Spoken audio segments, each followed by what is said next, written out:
السلام عليكم ورحمة الله تعالى وبركاته. أرحب بالجميع، أتمنى أن تكونوا في أتم الصحة والعافية. إذن في إطار الاستعداد للفروض المحروسة بالنسبة لمستوى جدع مشترك علمي، أريد أن أتقاسم معكم هذا التمرين المتعلق بتوازن جسم خاضع لثلاث قوى. إذن كما ترون الموضوع هو باللغة الفرنسية، سأحاول ترجمته أو التعامل معه باللغة العربية والفرنسية حتى يستفيد الجميع. Donc vous avez un solide de masse M, il est maintenu à l'équilibre sans frottement. Alors là, il faut toujours souligner ces choses-là. Donc sans frottement sur un plan incliné. Alors par rapport, il fait un angle alpha de 30 degrés par rapport à l'horizontale. Donc vous avez un ressort, donc il est lié à un ressort. Donc l'axe du ressort, il fait un angle θ avec la ligne, bien sûr. À l'équilibre, l'intensité de la réaction vous donne égale à 0,4. Donc, établir le bilan des forces exercées ou bien appliquées au solide, représenter ces forces sur le schéma, en appliquant la méthode analytique, montrer que θ est égal à tangente moins 1 de cette expression-là que vous avez devant vous, puis calculer sa valeur. Et la dernière question, voilà calculer l'intensité de la tension T du ressort. Donc on va répondre question par question. Donc en passant par la première qui établir le bilan des forces. يعني جرد القوى أو ما نسمى بأحيانا l'inventaire des forces. إذا نقولوا بأن le solide, donc le solide S est soumis aux forces suivantes. Donc voilà, donc il y a son poids, donc il y a la tension du ressort,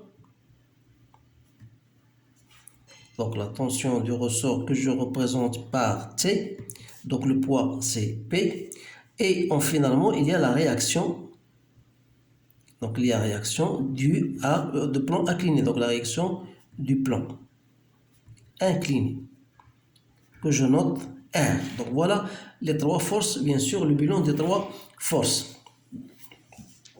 Donc vous savez bien sûr, donc si on ajoute les conditions d'équilibre, ça c'est une chose que j'ajoute, donc la condition d'équilibre, puisque vous avez le système, il est en équilibre, ça veut dire quoi? Ça veut dire que la somme des forces appliquées au solide égale à 0, c'est-à-dire que vous avez P plus T plus R égale à 0. Voilà. Maintenant, je vais passer à la représentation. Donc, pour représenter ces forces-là, j'aurai besoin d'une règle. Donc, la chose essentielle à noter, c'est qu'il n'y a pas de frottement. La réaction du plan incliné sera perpendiculaire au plan, c'est-à-dire il aura ce sens-là. Donc, je vais prendre une couleur rouge pour bien tracer. Donc, voilà donc votre réaction. Donc, il y a une réaction que je note R. Donc, il y a la tension du ressort. Voilà. T. Donc, si je fais... Donc, il y a ensuite, il y a le poids. Donc, le poids, il faut quand même qu'il soit perpendiculaire au sol. Donc voilà, on va la prendre à partir du centre de gravité.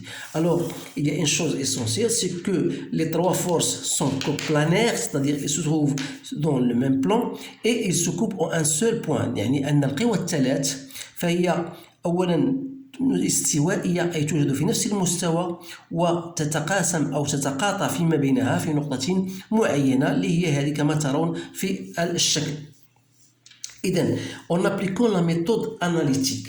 Donc la méthode analytique, c'est-à-dire on va traduire cette relation vectorielle en faisant la projection de cette relation sur l'axe OX, OY, comme vous voyez ici, bien sûr.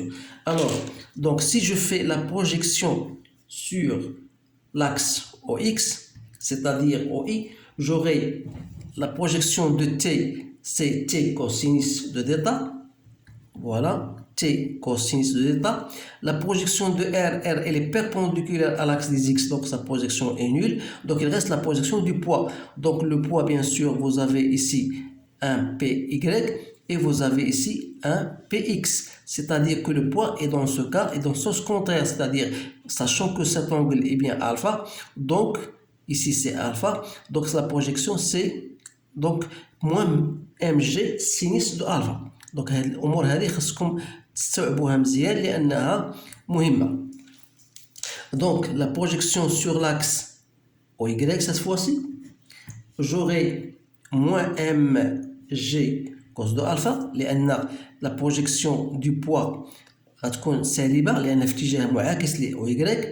donc la projection de t فهي t cosinus t sinus sinus de θ.